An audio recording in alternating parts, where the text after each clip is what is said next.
Oi amigos, é domingo por aqui, eu tô já quase desmontando. Eu tava gravando um vídeo de leituras do mês e eu queria mostrar o cenário da nossa estante aqui em casa no mês de outubro, porque tá muito temático, tá tão bonitinho. E eu acho que o vídeo não pegou a decoração e do jeito que tá agora vai pegar melhor, então eu vou mostrar pra vocês. Eu até queria gravar montando e tudo mais, mas eu não sabia muito bem o que eu ia fazer, o que eu não ia fazer. Eu montei hoje em cima da hora, foi uma decisão que eu falei, a gente ainda tem aquelas coisas de Halloween? Tem, então vamos decorar. Tanto que eu não tinha nem durex, usei washi tape e um sonho e deu certo, vou mostrar pra vocês. Essa então é a nossa estante temática. O que eu mais gostei foi essa aranha saindo dos livros. Aí tem mais uma aranha ali, as abóborazinhas, uma faixa, esse quadro holográfico. E lá em cima tem mais aranhas. E uma bem sutil aqui no meu quadro.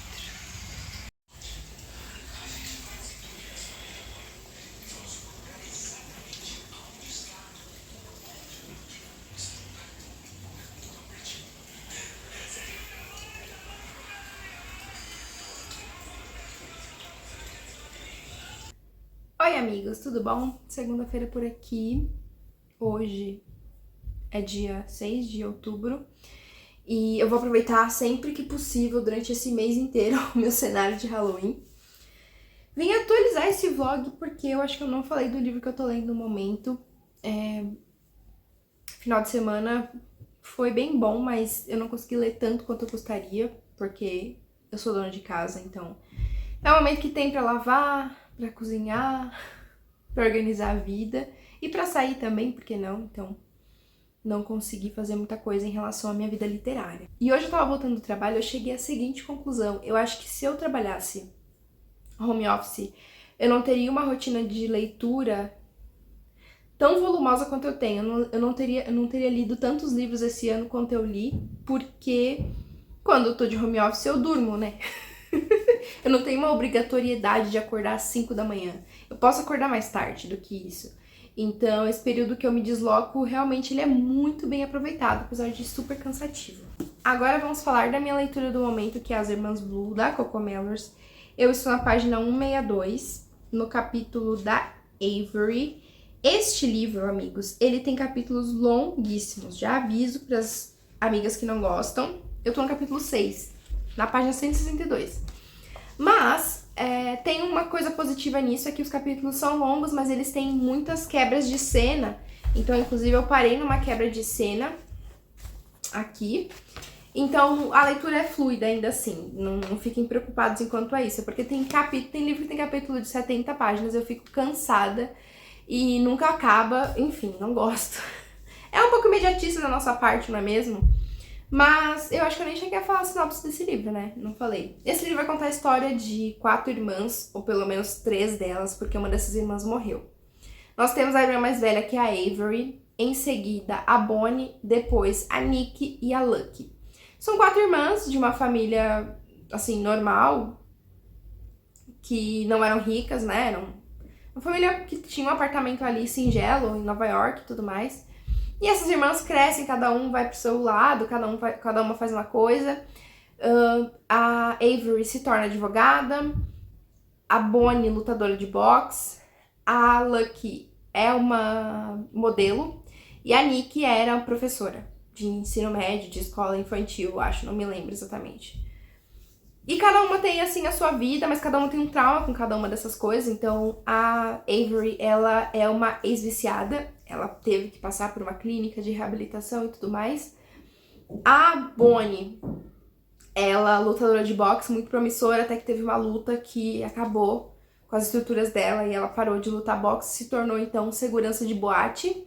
E a Lucky, que tá aí trabalhando no mundo da moda, mas se sente um pedaço de carne porque toda hora tem alguém medindo ela, pesando ela, enfim. E a Nick, que é o elo dessas 3 irmãs, que é a irmã que foi pra faculdade, se tornou professora, tinha um sonho de casar, de ter um marido, de ter filhos e tudo mais, e acabou falecendo. E a gente vai acompanhar basicamente essas irmãs absorvendo esse luto, cuidando desse sentimento ou não, de forma separada. Então, a A Avery mora na Inglaterra, a Lucky, que é modelo, tá morando em Paris, mas ela já morou no Japão, já morou em outros países, e a Bonnie tá lá em Los Angeles, nos Estados Unidos. Elas recebem um e-mail da mãe dizendo que a mãe pretende vender a casa, o apartamento, e que caso elas queiram, né, retirar algum item de lá, enfim, elas podem, porque a mãe vai colocar a casa à venda. Acontece que essa casa era onde a Bonnie morava com a Nick. E para elas é um sentimento de perda, é um choque um pouco frio o fato da mãe, da própria menina que já se foi, querer vender a casa que ela morou em tão pouco tempo depois da morte. Exatamente no dia do aniversário da morte que a mãe manda esse e-mail para elas. Elas ficam um pouco assim, gente, mas como assim? Sabe? Que mãe é essa? Brasil. E é isso, basicamente. Sinopse. É um livro bem singelo, assim. Bem introspectivo, eu diria. A gente vai acompanhar as 3 irmãs, cada uma num canto do mundo. E o livro é narrado em terceira pessoa, portanto. Eu lembro sempre de Cleópatra e Frankenstein, uma coisa muito específica daquele livro, que ele tem, assim, o barraco do século na literatura. Aqui já teve um indício de que tava rolando uma confusão, porque a Lucky acaba indo pra Londres encontrar a Avery, né, uma vez que ela tava morando em Paris e tudo mais. E elas começam a conversar sobre a irmã que faleceu, sobre a mãe querer vender a casa. E aí a Lucky faz uma coisa que desencadeia uma opinião negativa da Avery, e com razão, porque ela tem não só experiência de causa, mas também isso afetou a morte da irmã delas, né? Foi uma das causas da morte da irmã.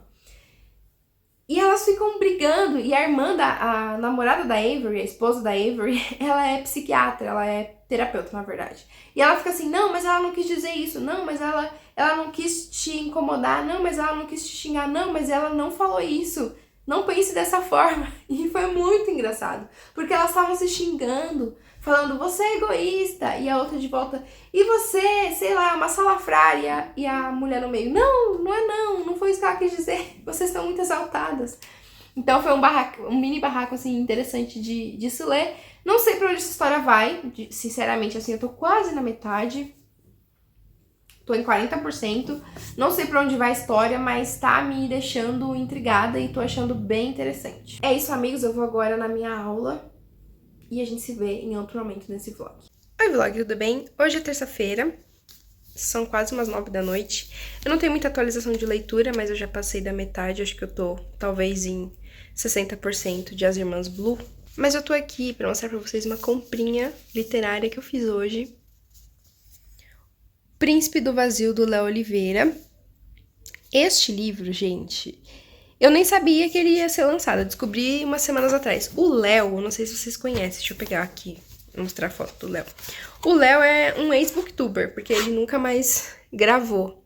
Mas o Léo foi uma pessoa que eu acompanhei muito na época que ele gravava. E é um dos booktubers mais queridos que eu assistia, e que não grava mais. E ele publicou um livro pelo selo Livros da Alice, pela editora Livros da Alice. E eu vi a divulgação no canal da Tami, né? Eles fizeram lendo em voz alta e tudo mais. E eu fiquei assim, empolgadinha. Aí eu dei uma olhada nas redes do Léo. E comprei na livraria física, inclusive. Eu tô muito orgulhosa dessa compra, porque assim, eu ultimamente, vocês sabem que eu tenho sempre a minha tentativa de não ficar gastando dinheiro com livros, né? E esse ano eu arrasei nisso, porque eu usei muito biblioteca. Mas lançamento, às vezes, é impossível. Só que eu também tenho tentado o máximo possível comprar livros em livrarias físicas. Então, os mangás de Cidade Litorânea, acho que metade deles eu comprei em livraria física. Esse livro aqui, que eu ganhei dos meus amigos, eles compraram na Martins Fontes, Paulista, que é uma livraria muito famosa aqui em São Paulo. Inclusive, vai ser a mesma livraria que o Léo vai lançar Príncipe do Vazio. Talvez eu vá, tá? Tem uma grande chance de eu ir, eu acho que eu vou. Eu não comecei a ler ainda, quer dizer, sim, eu já comecei, né? O livro veio com um marcadorzinho, então eu li o prólogo e o primeiro capítulo. E interessante, tá? Interessante. Eu converso com vocês depois quando eu efetivamente ler o livro.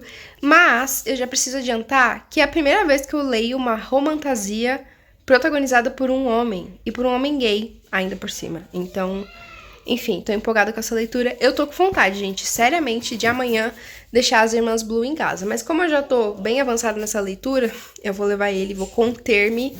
E aí, depois eu começo O Príncipe do Vazio de Verdade. Sobre as Irmãs Blue, eu também tinha o objetivo de terminar hoje. Mas assim, ou eu vou na academia, ou eu termino o livro. Não dá pra fornecer os dois pra vocês, a não ser que eu tenha que dormir 3 da manhã. Falta apenas isso aqui. Estou na página 332, faltam 70 páginas. E vai começar o capítulo 12. Ou seja, para quem tem interesse de ler esse livro, saiba que os capítulos são super longos.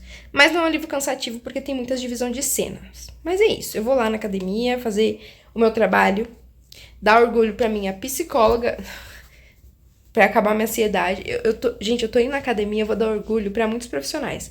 Vou dar orgulho pra minha psicóloga, pra dar uma diminuída na ansiedade. Vou dar orgulho pra minha professora da academia e vou dar orgulho pra minha professora de inglês, porque vou ler Oathbringer, tá? Na esteira. Então é isso. Beijo. Oi, vlog. Hoje é quinta-feira, dia 9 de outubro, e são umas 5h30, 5h40 já. E eu queria dizer que é muito bom desligar o computador e voltar a ser eu mesma com as minhas coisinhas.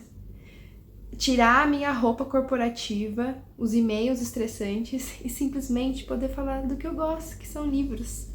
É muito bom ter esse espaço, de verdade.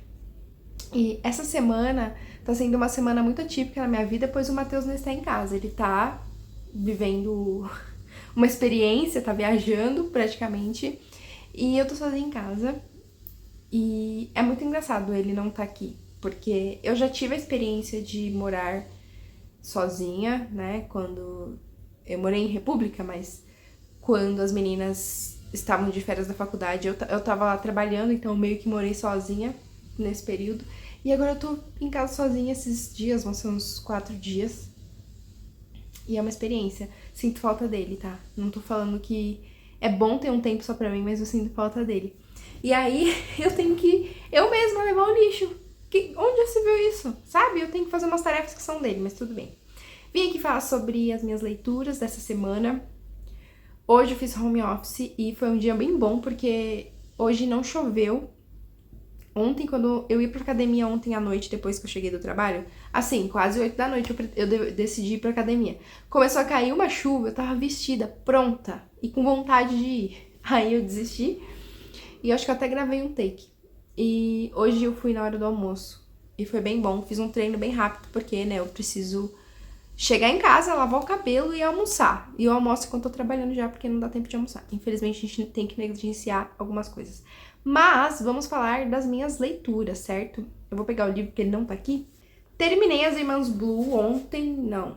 Terminei hoje de manhã. Gente, esse livro, eu cheguei em casa, faltava umas 60 páginas pra terminar. E eu falei, acho que eu não vou terminar hoje não e tal. Mas eu fui lendo e deixei pra terminar as últimas 10 páginas hoje de manhã. Então eu terminei esse livro 7 horas da manhã, praticamente, tomando meu café.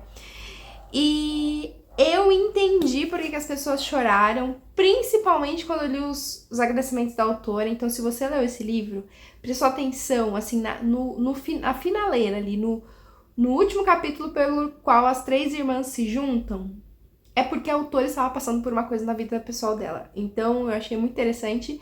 Por quê? Eu não lembro muito do final de Cleópatra em Frankenstein, mas não é muito o estilo da autora esse final que ela deu. É claro que ela só tem 2 livros publicados. E não dá pra medir uma autora em 2 livros só. Mas eu achei muito bom e satisfatório, assim, o final. Porque uma coisa que tem que ficar clara sobre esse livro, ele é vendido como... eram 4 irmãs, uma delas morre e as outras 3 estão ali tentando sobreviver ao luto. Mas isso não é o principal do livro. Não é um livro que você vai ver essas irmãs indo num retiro espiritual, ou fazendo sessões de yoga, ou viajando juntas, ou conversando a respeito da irmã morta para se recuperar do luto. Não é esse tipo de livro. É um livro muito sobre essa família, mas sobretudo sobre essas irmãs. Sobre o que foi negligenciado ou não, a relação delas. o quanto a irmã mais velha acabou se tornando uma mãe para as irmãs mais novas e o quanto ela carrega isso consigo na vida adulta. Então a Avery se sente muito culpada porque ela não conseguiu salvar a Nick, que morreu de uma forma trágica, mas ela não tirou a própria vida, tá, gente? Não foi isso, porque era o que eu achava que seria. E aí elas têm questões com muita bebedeira, droga, à torta e à direita, assim. Uma delas é modelo, que é a Lucky, e ela tem uma questão com isso, assim como a Avery teve. A Bonnie já não teve porque viu quanto isso era ruim para elas, para as irmãs e para o pai delas. Elas tiveram um pai alcoolista e uma mãe, não sei se negligente é a palavra ideal, porque assim, você vai lendo o livro e vai falando, nossa, mano, que mãe é essa? Porque assim, a gente nunca reclama do pai, né? Porque já é construído socialmente e esperado que o pai não exerça o papel dele de pai. Mas, então o pai delas meio que é meio ausente, assim. Mas a mãe não exerce o papel de mãe que foi socialmente construído para uma mãe exercer. E aí a gente fica assim, que mãe horrível, né? Então é muito curioso. E no final do livro a gente tem um diálogo com uma das filhas e a sua mãe. E a gente entende um pouquinho, assim, tem um vislumbre pequeno do que a mãe acha de tudo isso, do que a mãe acha da morte dessa filha, como ela se sente em relação ao casamento, às próprias filhas, às escolhas que ela fez ao longo da vida. Então isso dá uma manciada, mas não justifica de forma alguma. Assim, eu acho que ele é muito melhor do que Cleópatra e Frankenstein, e a Coco Mellors continua sabendo escrever um barraco de família maravilhoso. Além disso, o drama que ela trabalha aqui, gente, é incrível. Eu gosto muito de... Acho que esse é meu gênero favorito. Dramas familiares, barraco de família. Eu gosto muito de ler isso, de ver famílias disfuncionais. Eu gosto mais quando elas se, trabalham ali pra melhorar. E esse aqui é o caso, né? As irmãs, elas estavam separadas por conta da morte da irmã principal, a irmã que unia todas elas, e elas estão tentando agora ressignificar isso e se reencontrar. Então é um livro muito bom. Eu gosto muito do livro, os capítulos são gigantes, mas tem muitas quebras de cena.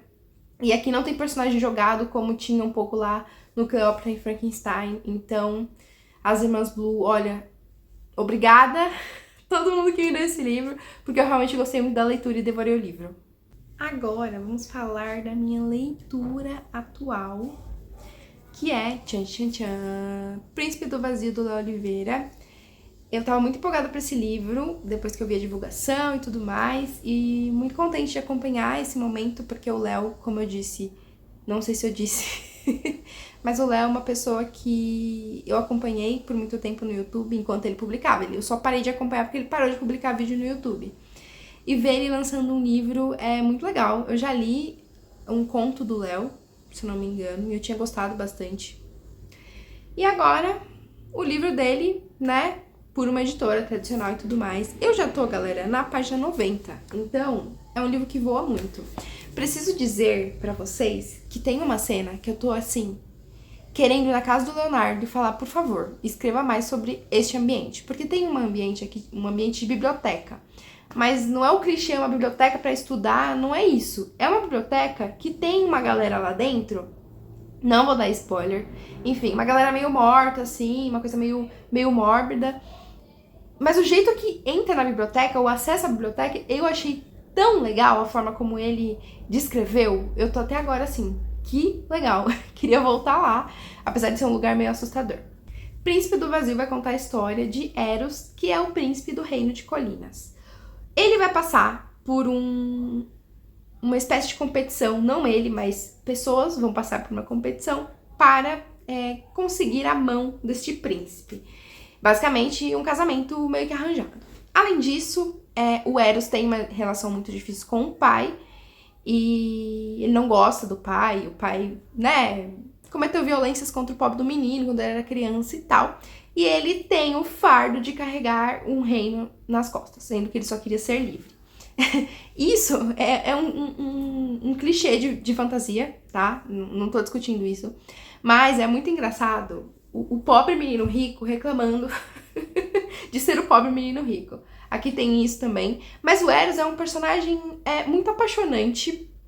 E ele é cercado por muitas pessoas, ele tem amigos, né? Apesar de que ele está lutando com uma força interna dentro dele, que é a questão do rolê da magia. Que eu acho que eu ainda tô aprendendo. Eles têm alguns tipos de magias, né? De pessoas com tipos de magias diferentes. E ele tá lutando contra uma coisa que tá dentro dele e que vai causar a morte dele.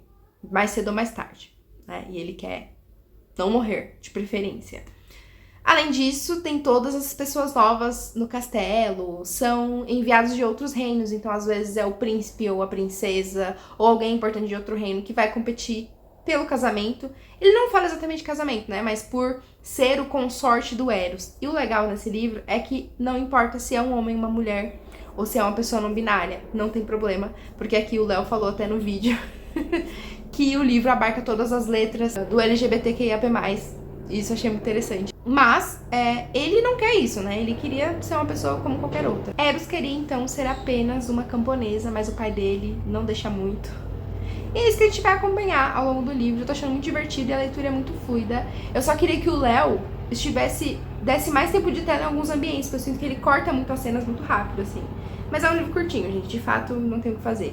Oi, amigos. Sexta-feira por aqui. Queria dizer que são mais de 8 da noite. Tô indo na academia, tá? É um orgulho pra mim mesma. Porém, eu acho que é um desperdício meu cabelo ficar feio depois disso, mas tudo bem. Antes de sair, eu vou falar das minhas leituras da semana. Eu queria dizer que eu tive um dia estressantíssimo ao trabalho.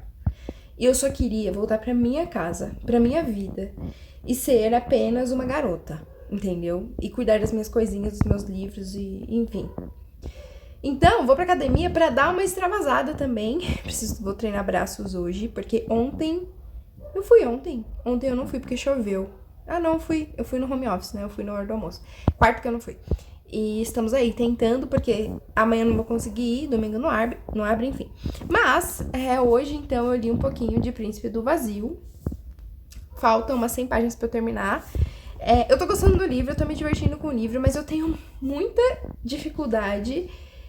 numa coisa, que é o livro não aprofunda as coisas, assim, não é que é tudo muito superficial, mas eu acho que o livro sempre vai deixando um gostinho de quero mais, porque tem muita divisão de capítulo, de cena, perdão, ó, um exemplo, tá vendo aqui, ó, são divisões de cenas, e aí eu acho que não é o suficiente, eu queria mais, eu queria sentir mais o que tá rolando e tudo mais, então às vezes eu fico um pouco confusa, mas é um livro bem divertido, gosto do Eros, gosto do Tai, mas tem uma coisa que aconteceu aqui, que o nome do Tai nunca foi falado, eu achei que o nome dele era apenas Tai, mas teve um momento que alguém chamou ele de Thales, e eu fiquei assim, nossa gente, mas quem é Thales? E depois o Eros falou Tai, e eu falei, ah tá, é o nome do Tai, mas o autor não falou antes. E hoje eu cometi um deslize financeiro, tá? Vou falar pra vocês. Comprei Rus Bala da Egana de Jabarova. Ai, desculpa, perdoe meu russo. Tá um pouco ferrujado. Este livro, gente, eu fiquei obcecada por ele quando eu ouvi o podcast da página 5, em que o Rodrigo Casarim convidou a Maria Vragova, que é a moça, inclusive, que traduziu este livro. Maria, então, ela é uma das fundadoras da Ars Evita, que é uma editora, essa editora aqui.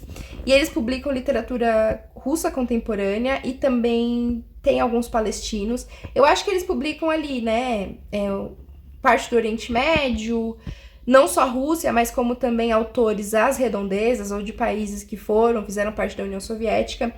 E o que mais me interessou nesse livro, tem que mostrar pra vocês, é um livro de poemas. E também tem uma parte que tá em russo. E o que mais me interessou nesse livro foi a Maria contando sobre a autora, porque a Egana, ela é uma mulher filha de pais do Azerbaijão, de azerbaijanos, que nasceu na Rússia. Então, para os russos, ela não é russa, porque ela não tem sangue russo. E além disso, ela não tem características físicas dos russos. Então, ela é uma pessoa que vive entre essa dicotomia de sou azerbaijana ou sou russa. Além disso, ela é uma mulher exilada, ela vive hoje na Alemanha com a sua esposa, porque, primeiro, ela é uma mulher LGBT. E por conta disso, não, acho que não só por conta disso, mas ela precisou fugir da Rússia e ela fugiu de lá, a Rússia atual, tá? Essa mulher tá viva, ela é jovem, ela tem, sei lá, 30, 40 anos no máximo. E ela precisou fugir da Rússia. Voltando só pra concluir meu raciocínio, que o meu celular me desligou. A Egana, então, fugiu da Rússia sem se despedir dos pais dela. E ela não pode voltar. Então, é uma mulher que trabalha isso na poesia, e aqui mais um livro, que é uma escolha política. A escolha de publicar esse livro é uma escolha política, a minha escolha de ler este livro é uma escolha política. Tanto que o livro está bilíngue em português, né? E em russo. A Egana, inclusive, ela fala que ela escreve em russo, e ela explica um pouco por que ela escreve em russo. Ela é uma autora, portanto, decolonial, que é aquela questão da gente não só descolonizar os países, mas também as ideias que foram deixadas pelos países colonizadores, e ela, óbvio, considera a Rússia como um país colonizador. Então é isso que tem aqui, é a Egana escrevendo poemas, e é muito bonito esse livro, gente, de verdade. Ele é um livro bem pequenininho, assim, tem uma folha de guarda bem preta, eu achei bonita. Mas enfim, eu li já uns 2, 3 poemas aqui, vou lendo devagarzinho. É um livro que realmente eu comprei pela sua autora e pela história da sua autora, e também da editora, uma editora nova, e é um livro que eu comprei numa livraria física, não comprei na internet. Estou muito orgulhosa de mim, e eu acho que eu tenho feito muito esse movimento de comprar menos no site do Jeff Bezos. Inclusive, essa semana, cancelei o meu Prime. Isso foi uma libertação, porque eu percebi, mesmo que eu não comprasse tanto, eu tenho o hábito de sempre olhar nesse site alguma coisa que eu queira comprar. Juro pra vocês, qualquer coisa que eu quero comprar, eu primeiro olho no site desse homem e depois procuro no Google, que seja. Então eu tô tentando, portanto, decolonializar meu hábito de consumo na internet. Mas é isso, galera. Agora eu vou para a academia, porque quando eu voltar, eu vou fazer janta. Vou fazer marmita para a semana que vem. É isso, sextou. Até mais. Oi, amigos. Quinta-feira por aqui, 9 da noite. Acabei de chegar da academia e lembrei que eu tenho um vlog em andamento que eu não terminei. E se eu não terminasse, não ia ter vlog no domingo. Então peço desculpas pela minha apresentação, ok? Era o que eu tinha no momento, é o que eu tenho no momento. Daqui a pouco eu vou dormir, que eu tenho que trabalhar amanhã. Mas vamos falar finalmente da leitura de Príncipe do Vazio, do Léo Oliveira. Terminei na segunda-feira. Gente, esse livro, ele claramente dá pra você ler em um dia, tá? É que a minha vida não deixa. A minha vida pessoal atrapalha a minha vida de leitora, infelizmente. Então eu tive que dar uma postergada, como eu digo pra vocês, eu não leio muito no final de semana, né? Aí terminei segunda-feira. Gostei da leitura. Eu tenho algumas questões com o livro. Eu acho que ele é um livro muito pequeno pro potencial dele. Eu queria que ele fosse um pouco mais robusto, porque eu não sei se eu já reclamei aqui, eu lembro que eu reclamei com o Matheus, é que o livro, ele tem muitas divisões de cena. Divisão de cena aqui, divisão de cena aqui embaixo. E isso gera uma leitura fluida, mas ao mesmo tempo ele me deixou com algumas lacunas na história, porque eu acho que ele não aprofundou o suficiente os diálogos, os momentos, porque é um livro que vai e volta no passado, é um livro carregado de memórias, de personagens que perdem a memória, ou que têm as suas memórias roubadas, não é mesmo? Mas, de fato, pra quem leu Trono de Vidro, Jogos Vorazes, vai lembrar do livro. A questão da competição, que é uma mistura, gente, a competição é a soma da Arena de Jogos Vorazes com a competição lá de Trono de Vidro, e dá isso aqui. Mas eu não achei... Ele não me transmitiu a importância dessa competição. Não sei se ele não me transmitiu ou se eu não entendi. Porque, né, somos passíveis de não entender. Mas eu gostei muito do personagem Eros. Eu só acho que ele é um pouco alheio às coisas. Ele é o típico menino rico que, infelizmente, é o típico menino rico que não pode ser um camponês. Sabe? Tem um rolê de um romance aqui. Tem um rolê de descoberta. É um livro que ele é muito cheio de plot twist, mas é que, pra mim, gente, ficou complicado o aprofundamento desses plot twists. Tem uma descoberta aqui de um parentesco de personagens que a gente não tava esperando.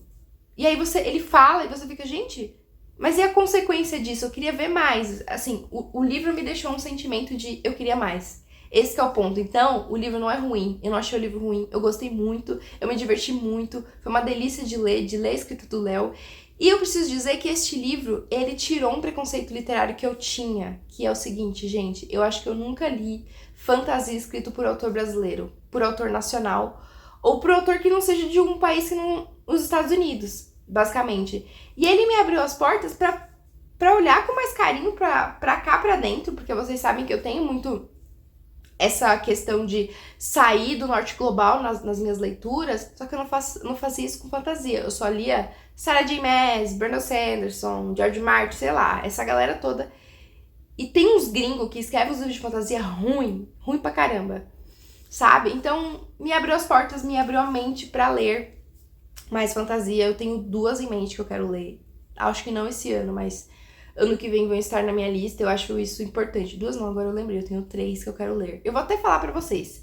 Mariposa Vermelha, da Fernanda Castro. O Chamado Abismo, da Bianca Jung. E Sonho e Pesadelo, que eu não lembro agora a autora. Eu até peguei no Kindle Unlimited, mas nunca li. Enfim. Eu pretendo ir na sessão de autógrafos do Léo pra ver a discussão, pra ver a opinião das pessoas. Pode ser que a minha opinião mude. Mas, resumo da ópera. Gostei muito do livro, tá? Eu não odiei o livro. Me diverti muito com os personagens. Queria mais, acho que vale um segundo livro, quem sabe, né? O Léo poderia providenciar isso pra gente. Não sei, ver a perspectiva de outras pessoas. E eu gostei que os personagens aqui, eles têm... alguns personagens têm os nomes estranhos, tipo, o nome do protagonista é Eros, tem um cara chamado Atlas, mas muitos dos personagens que estão aqui têm nomes normais. Tem Lúcia, Miguel, Tai, né? Que é Thales o nome dele. Então... isso eu acho legal, o nome deles não é tipo Brian, William, sei lá, Noah, sabe? Então é um livro que se passa completamente em outro planeta, em outro mundo, mas ele tem a essência do Brasil nos nomes dos personagens e isso é muito legal, muito rico e eu gosto muito de pontuar, porque às vezes tem uns livros brasileiros aí que parece que foi um gringo que escreveu, gente. É isso, obrigada por assistirem o vlog, eu sei que ficou longo. A gente se vê no próximo, deixa um comentário e um joinha pra mim. Até mais!